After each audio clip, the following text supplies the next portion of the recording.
कार्यक्रम अन्नदाता सुनाले सारे बाण भाइयों ने विनोद भाई की राम राम।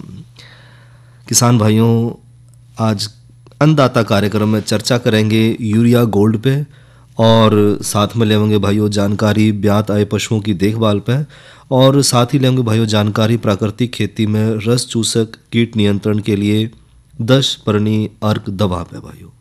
और कार्यक्रम की शुरुआत करें भाइयों यूरिया गोल्ड से।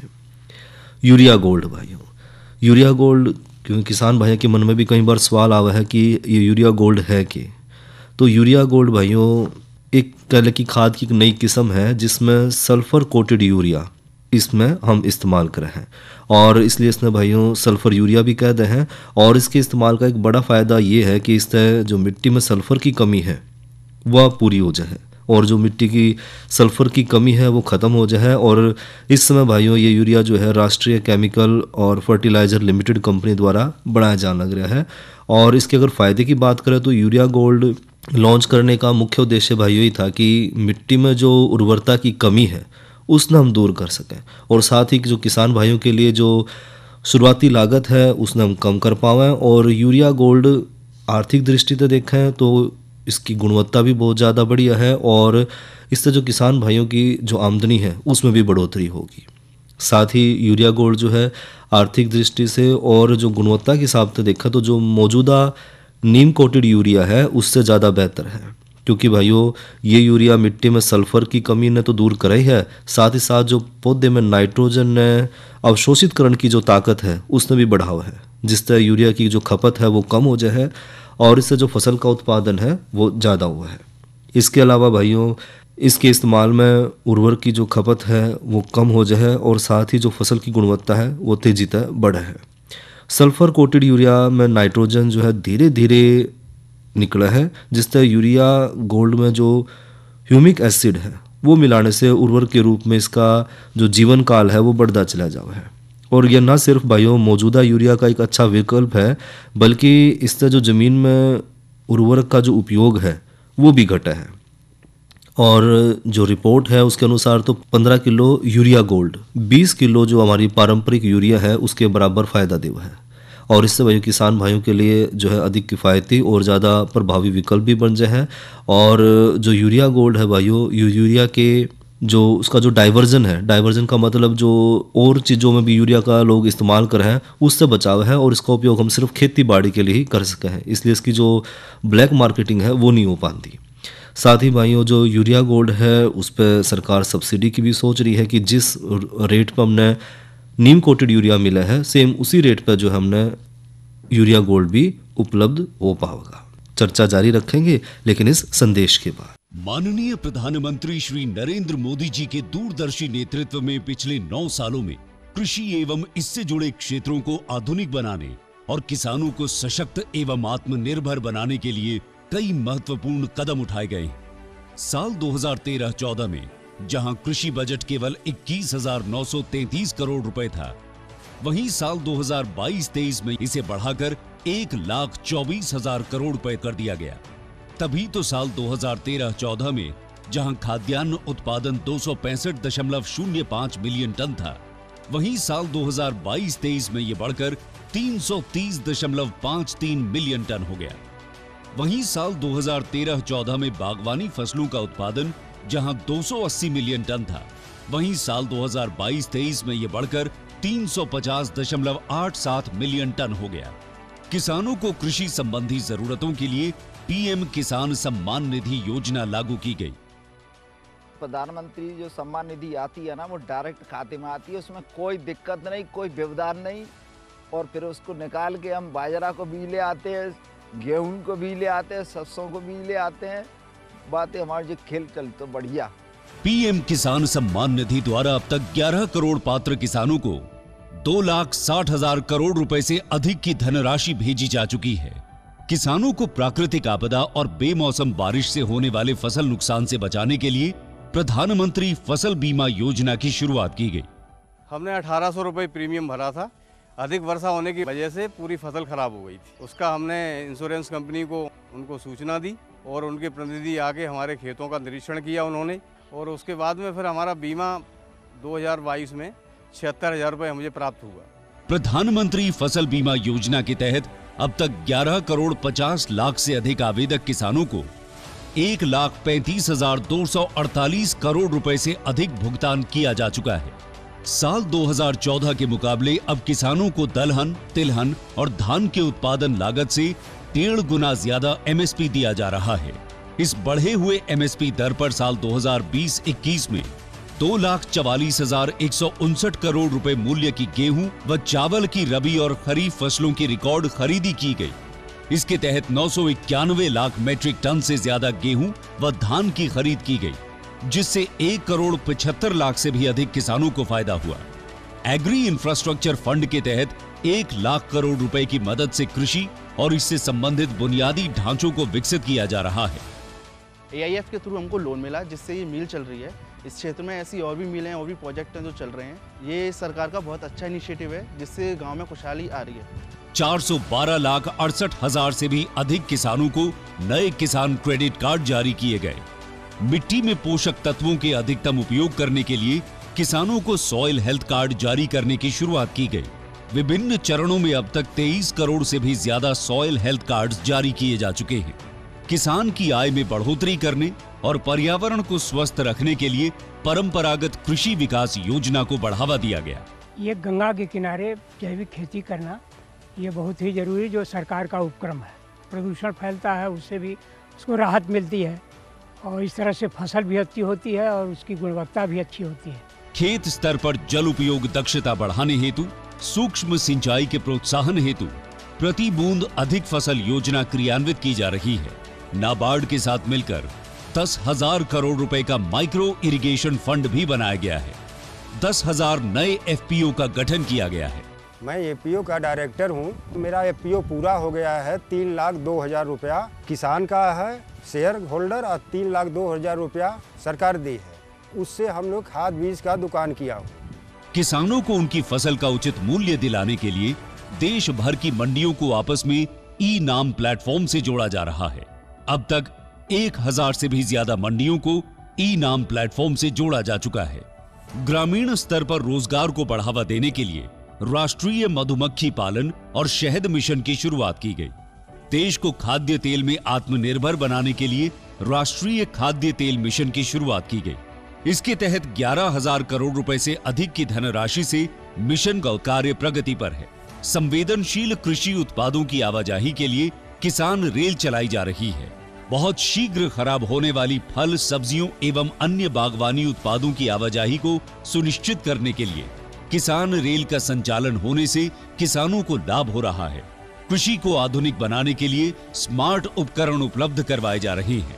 इसके अलावा सिंचाई, कीटनाशकों और पोषक तत्वों के छिड़काव के लिए ड्रोन टेक्नोलॉजी को भी अपनाया जा रहा है। ऐसी ही इच्छा शक्ति के साथ हमें आगे बढ़ना है। भारत की कृषि को और आधुनिक बनाना है, नई ऊंचाई पर पहुंचाना है। कृषि में रिफॉर्म और ट्रांसफॉर्म के 9 साल, शानदार प्रदर्शन से उपलब्धियां बेमिसाल। और भाइयों, ये बात करें मौसम की तो आज का अधिकतम तापमान रहा 18 डिग्री सेंटीग्रेड और न्यूनतम तापमान रहा 9 डिग्री सेंटीग्रेड। और आने वाले कल की अगर मौसम की बात करें तो कल का अधिकतम तापमान रहने की संभावना है 19 डिग्री सेंटीग्रेड और न्यूनतम तापमान रहने की संभावना है 6 डिग्री सेंटीग्रेड। और बात करें भाइयों कल के कृषि कार्यक्रम की तो कल है दिन मंगलवार और दिन मंगलवार नाम लेकर आओ कार्यक्रम फोन इन। और कल फोन इन कार्यक्रम का विषय होगा फलदार पौधों का पाले से बचाव किस तरह करें, और इस विषय में जानकारी देंगे विशेषज्ञ डॉक्टर शिवेंद्र प्रताप सिंह।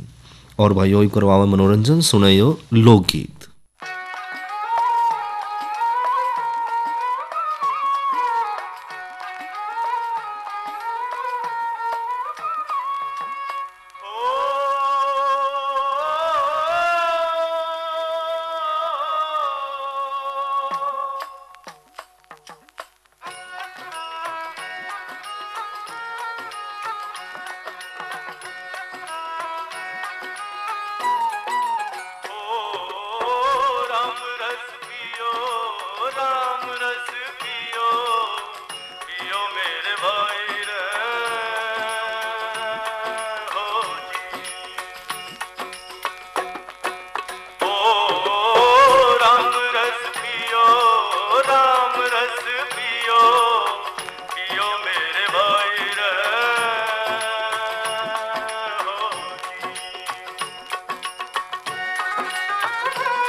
गल्या बंदे समो आवणी जानी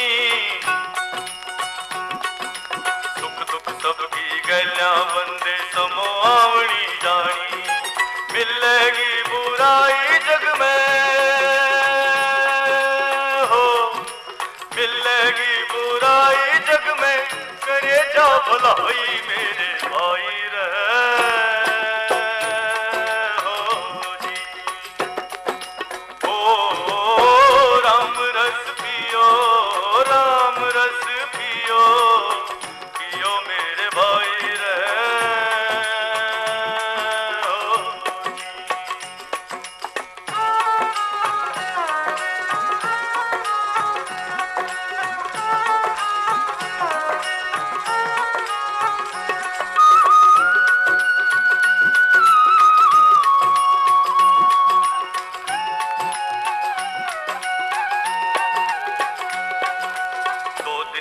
जिंदगानी रबंदे चार घड़ियों मेरा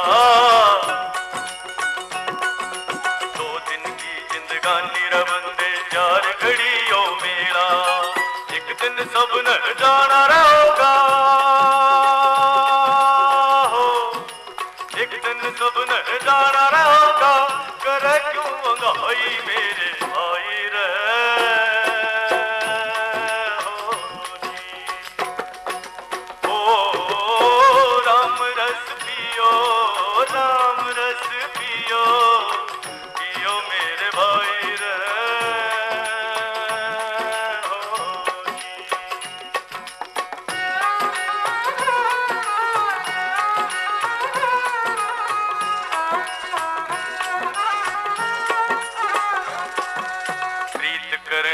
धोखा खागे दुनिया के मेले में प्रीत करनिया धोखा खागे दुनिया के मेले में मेल मिलाप बनाया उसने हो मेल मिलाप बनाया उसने बना दी जुदाई मेरे भाई रे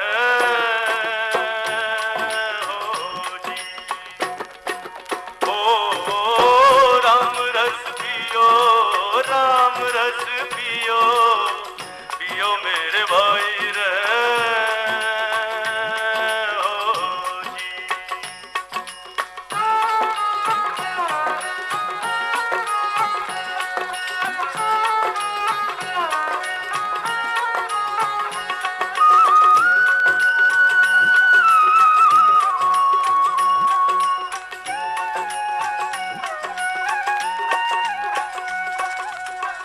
धर्म तय हटिए मचना एक दिन फल मिल जाएगा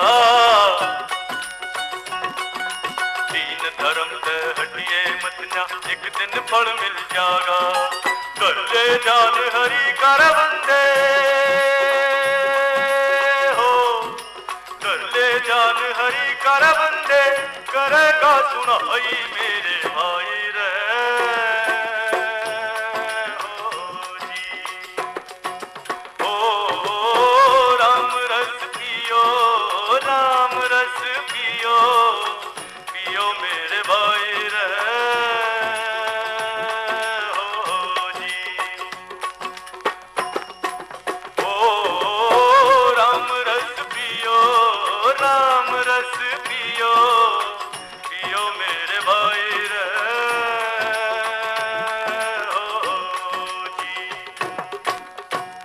और भाइयों अब जिक्र करें आज की नसीहत के तहत ब्यात आए पशुओं की देखभाल पे।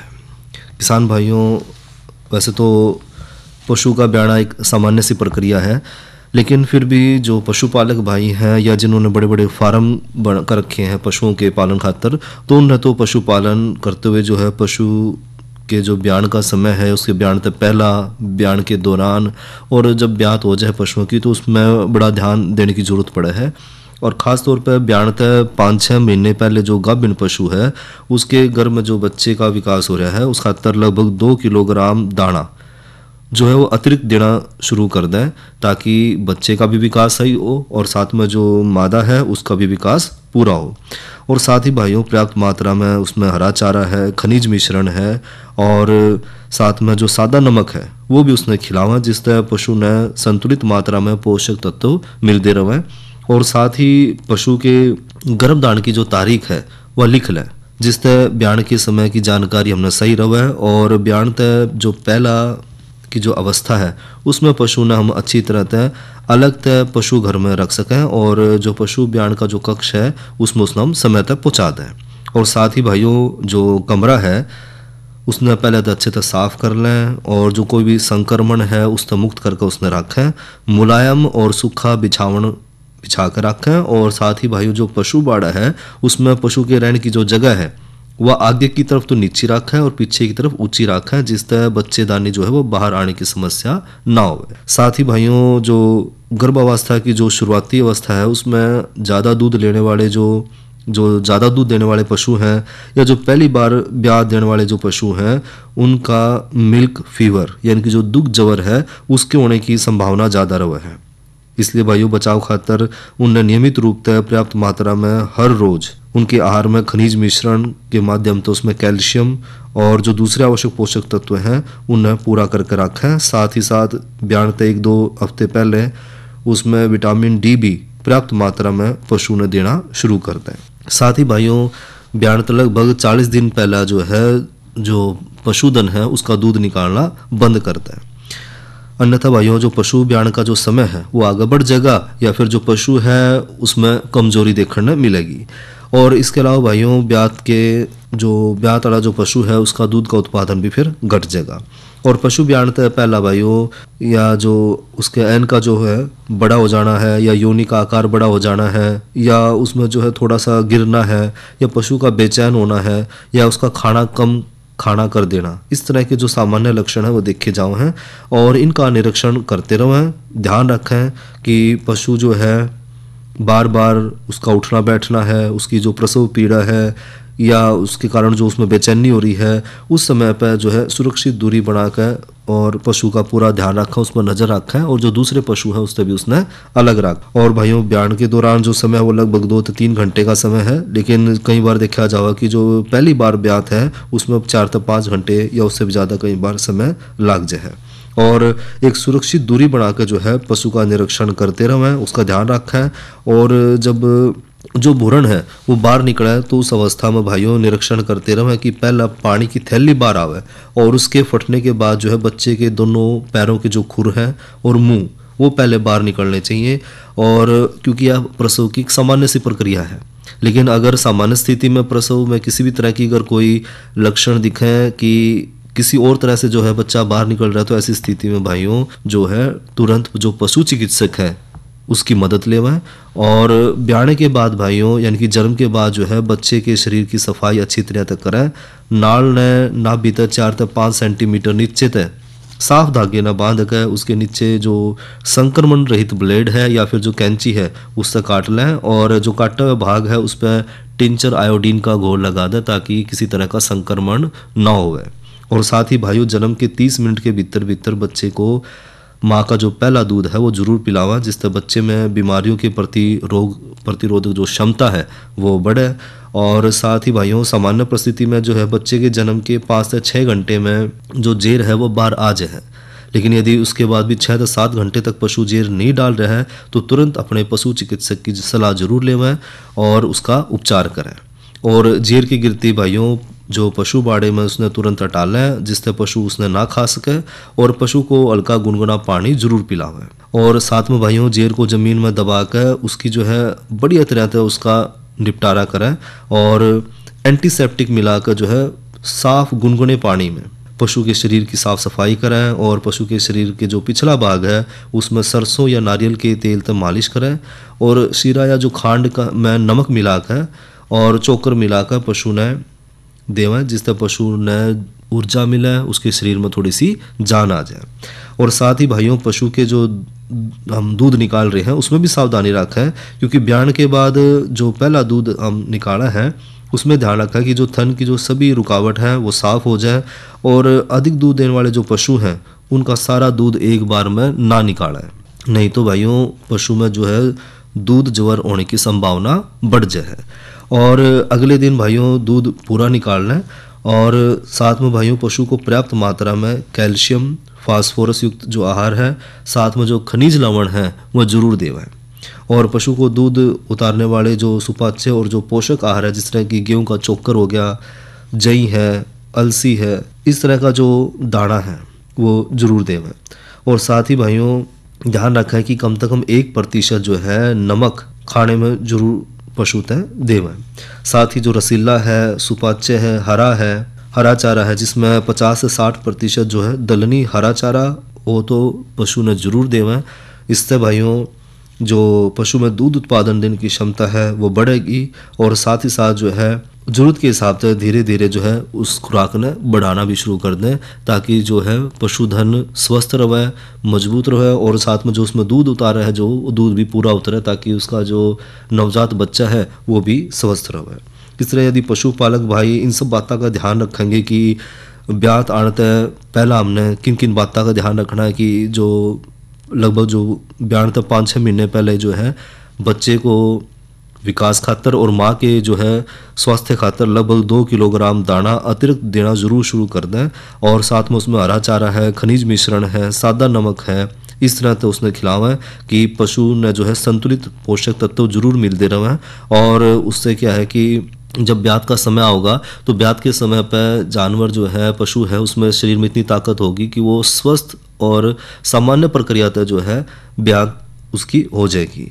और इन बातों का अगर ध्यान रखेंगे तो दूध का उत्पादन भी बढ़ेगा और साथ ही साथ जो पशु का जो स्वास्थ्य है वो भी अनुकूल बना रहेगा और वो अधिक से अधिक जो है किसान भाइयों तक लाभ भी देता रहेगा। तो जो पशुपालक भाई हैं वो इन बातों का ध्यान जरूर रखें कि ब्यात से पहला जब ब्यात का समय आ रहा है और ब्यात के बाद जो है पशुधन की और उसके नवजात बच्चे की हमने देखभाल सही तरीके से करनी है।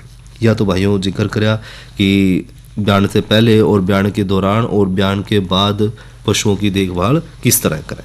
और एक जानकारी और भाई कि जो किसान भाई खेती बाड़ी कर रहे हैं और पशुधन पाल रहे हैं, तो किसी भी तरह की खेती बाड़ी करते हुए किसान भाइयों ने फसल से संबंधित कोई समस्या आ जाए, कोई खेत में बीमारी आ गई है, फसल में कोई बीमारी आ गई है, या फिर जो खेत में जो मिट्टी है, जब हम कोई नई फसल बोने जा रहे हैं तो उसमें मिट्टी की जांच करवानी है, पोषक तत्वों की कमी है, किस तरह की उसमें हमने खाद डालनी है, किसी भी तरह की कोई समस्या है तो किसान भाई किसान कॉल सेंटर पर कॉल करके सभी तरह की जानकारी ले सके हैं। और किसान कॉल सेंटर का नंबर है 1551। और भाइयों जानकारी और लेवा प्राकृतिक खेती में, और प्राकृतिक खेती में भाइयों जिक्र करेंगे रस चूसक कीट नियंत्रण के लिए 10 परनी अर्क दवा की बात करेंगे। भाइयों 10 परनी अर्क दवा, भाइयों यह दवा सारी तरह के जो रस चूसक कीट हैं, सभी तरह की जो इल्लियाँ हैं उनके नियंत्रण खातर इस्तेमाल करी जावा है। और बनाने की विधि की बात करें तो भाइयों एक बर्तन में 100 लीटर पानी ले लें और उसमें 5 लीटर देसी गाय का मूत्र डाल लें और साथ ही भाइयों 1 किलो देसी गाय का गोबर और लकड़ी तो इसमें अच्छी तरह से मिला लें। और फिर भाइयों कुटी हुई 2.5 किलो नीम की पत्ती, छोटी पत्ती जो है, और साथ में उसकी छोटी जो टहनियाँ हैं वो भी इसमें डाल सकते हैं। 1 किलो शरीफा पत्ते, 1 किलो करंज के पत्ते, 1 किलो अरंडी के पत्ते, 1 किलो दतूरे के पत्ते, 1 किलो उसमें बेल के पत्ते और 1 किलो भाई उसमें पुटुस के पत्ते। 1 किलो इसमें भाइयों बेल के पत्ते डालने हैं, 1 किलो इसमें पपीते के पत्ते डालने हैं और 1 किलो बबूल के पत्ते, 1 किलो इसमें अमरूद के पत्ते और 1 किलो जवा फूले पत्ते डालने हैं भाइयों। 1 किलो इसमें आकंद के पत्ते डालने हैं, 1 किलो इसमें अमरी के पत्ते डालने हैं, 1 किलो गेंदे के फूल और इसमें जो उसके पत्ते हैं वो भी मिलाने हैं। और जो नीम रहित कम से कम जो 10 औषधि वनस्पति हैं उनके पत्ते हमने इसमें डालने हैं। इसके साथ भाइयों कूटा हुआ 500 ग्राम तंबाकू का पत्ता, 250 ग्राम इसमें तीखी हरी मिर्च की जो चटनी है वह डालनी है और 250 ग्राम इसमें देसी लहसुन का पेस्ट हमने बनाकर डालना है। 100 ग्राम सौंठ का पाउडर इसमें डालना है और 250 ग्राम हल्दी पाउडर इसमें डालकर इसने मिला लें। दिन में भाइयों 2 बार सुबह और शाम जो है इसने लकड़ी तेज घोलना चलाते रहें और बारिश और धूप तो इसने बचा कर रखा है। साथ ही भाइयों 40 दिन के बाद इसने पेड़ इस घोल ने कपड़े से छान लें और मिट्टी के मटके में दवा ने भंडारित कर लें। और उसके बाद भाइयों इस दवा का जो स्प्रे हमने करना है तो 300 मिलीलीटर प्रति 10 लीटर पानी में इसका घोल बनाना है, यानी कि 10 लीटर लेना है पानी और उसमें 300 मिलीग्राम जो मिलीलीटर हमने ये दवाई लेनी है जो बनाई है। और सभी जो रस चूसक हैं या सभी तरह की जो इल्लियाँ हैं उसके नियंत्रण खातर भाइयों इसका हमने छिड़काव करना है। और इसका छिड़काव करना है तो जितने भी रस चूसक कीट हैं या जो सभी तरह की जो इल्लियाँ हैं उन पर हम नियंत्रण पा सके हैं। और यह दवा भाइयों 6 महीने तक किसान भाई इस्तेमाल में ला सके हैं, यानी कि एक बार दवाई बनाई और उसके बाद 6 महीने तक किसान भाई इसका इस्तेमाल कर सके हैं। इसके अलावा जो पुटुस का पत्ते की जो खाद है वो भी कीट निवारण खातर एक बढ़िया दवा है।